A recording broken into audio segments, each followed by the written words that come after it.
Update. I found my 28 female sister's 41 female mommy blog and I don't know what to do. Original post. I've been sitting on this all day and would really love some help here. My older sister June has been living with me, my husband Daniel, 39 male, and our daughter Leah, 1.5-year-old female, since before Leah was born. She had to move in with us around March 2019 because she lost her job after a fight with her boss and couldn't find new work in her field as there are not many openings in our area. She'd been living with her long-term boyfriend before that, but they'd gotten into an argument of some sort. I don't know the details, and he ended up kicking her out. She'd had nowhere to go since we didn't have any family nearby. So I talked with Daniel and asked if she could stay with us until she got back on her feet. She could help me around the house since I was pregnant at the time. My husband works long hours and didn't like the idea of me being home alone, especially while pregnant, so agreed saying it was a good idea.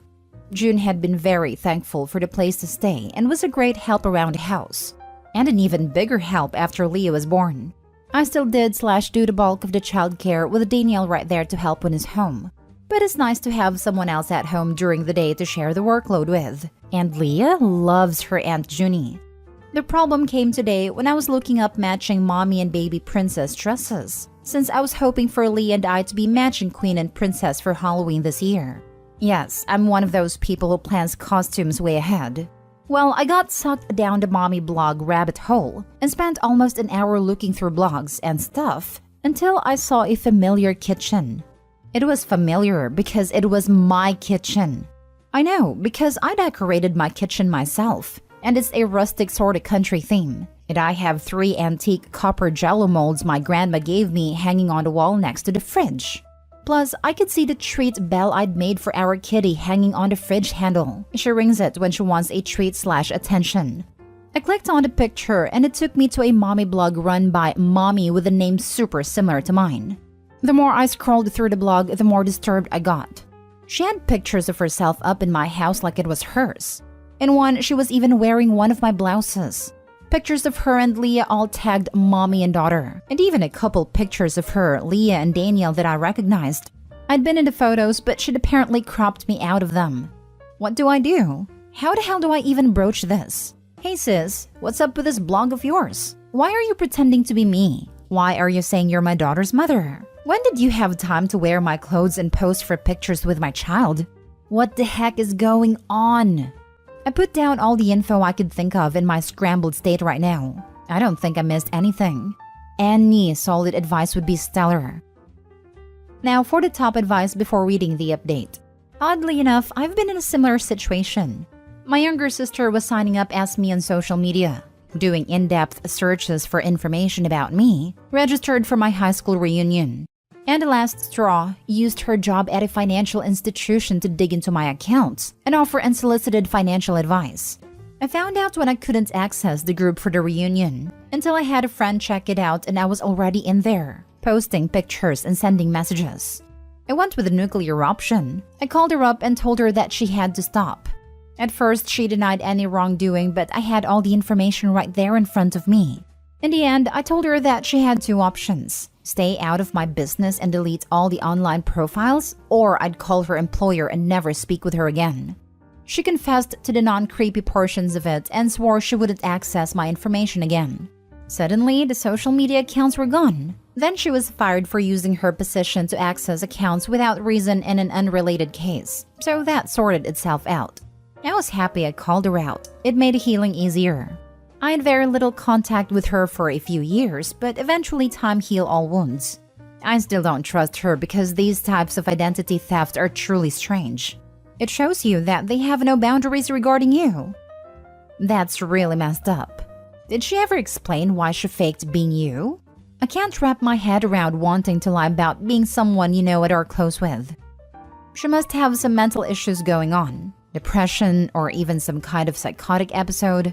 I don't think that should affect your reaction though, except maybe to suggest she sees a therapist. Whatever is going on for her is hurting you and you need to protect yourself. Your husband and your baby is a priority. Maybe if you have other family, you can ask them to support her in some way. Living in your house for free whilst lying to your face? That's enough to warrant telling her to stay elsewhere minimum. Photos of your child online without your permission? This is risky at best and seriously dangerous at worst. Pretending to be married to your husband and to be your baby's mother online? She's lying to you, your husband, your child, and all her followers. And potentially monetizing/building a career using your life and resources. Yeah, I think you need to tell your husband and ask her to leave together.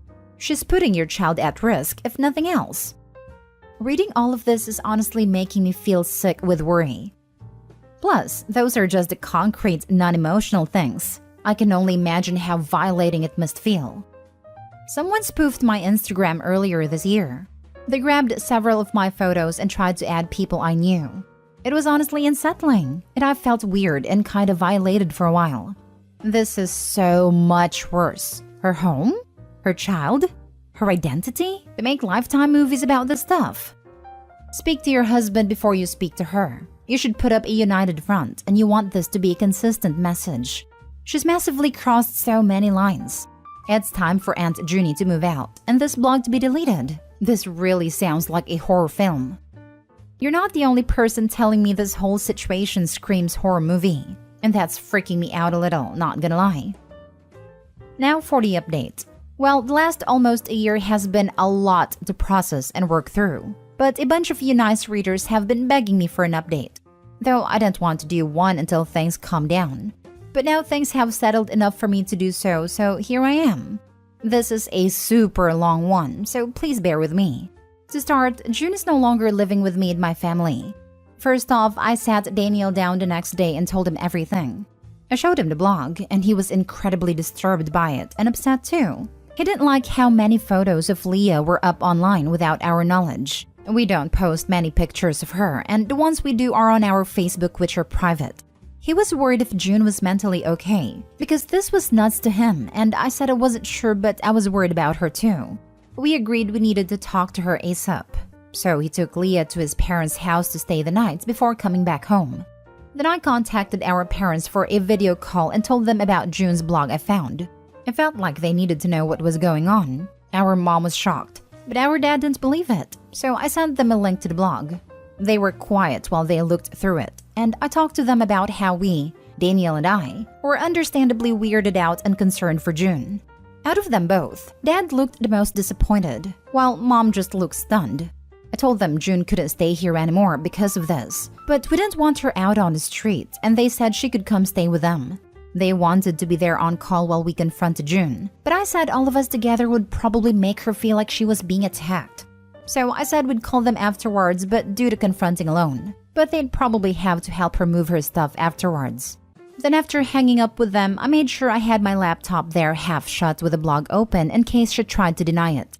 And I'd screenshotted/recorded countless pages of the blog in case she tried deleting to rug sweep, like some people warned me she might do, which ended up being a good idea. When June sat down, she asked what was wrong, and I asked her if she had anything she'd like to come clean to us about. She's still my big sister, and I love her, so I wanted to give her a chance to own up to this on her own. But sadly, she said no, so I told her I found her mommy blog. She was silent before saying she didn't know what I was talking about, so I opened my laptop and showed her the blog. She still tried to deny it and said it wasn't okay that I was blaming her for this, when we didn't even know if it was her doing it. She said she'd never even seen this thing before, the blog, nor ever been to the site it was on. Daniel told her to get her laptop and they'd start typing in the blog URL, and if no shortcuts appear, then she was telling the truth that she'd never been on the site. But if one did come up, well, she was lying. She said we were being ridiculous, but I insisted she get her laptop and just prove us wrong. If we were wrong, then we'd apologize. She hemmed and hawed for a bit before reluctantly getting her laptop. I noticed she was gripping it really tight, and after she opened it and signed in, I guess she realized she was backed into a corner, so she just broke down into loud sobs. She started babbling out apologies, and I asked her why she did this, why even fake being me and starting a blog. I asked if it was for money or something, and she said no, so I asked her to please explain to me why this was a thing she felt the need to do. She explained that she did it to feel happy, and that she started it a little while after moving in with us. She said it wasn't fair that I had it all, while she was old and unwanted. I told her she wasn't old or unwanted. We love her, and so do our parents, and so does the rest of her friends and family. She got angry and said it wasn't the same. And there was no way for me to understand what she's going through because I was everyone's favorite. I didn't know what she was talking about and said I wasn't everyone's favorite. And that's when she exploded and said I was a blind a-hole if I didn't see how everyone in our lives always prefers me over her. She claimed everyone loved me more and I always got what I wanted no matter what. And I'll admit, hearing that set me off. I told her that was actually not true. She was the oldest, and if we're being honest, she always got what she wanted before me, especially from our dad. I reminded her that he's bought her 3 cars over her adult life, a $2,000 laptop when she started college, and even paid off her first set of student loans for her.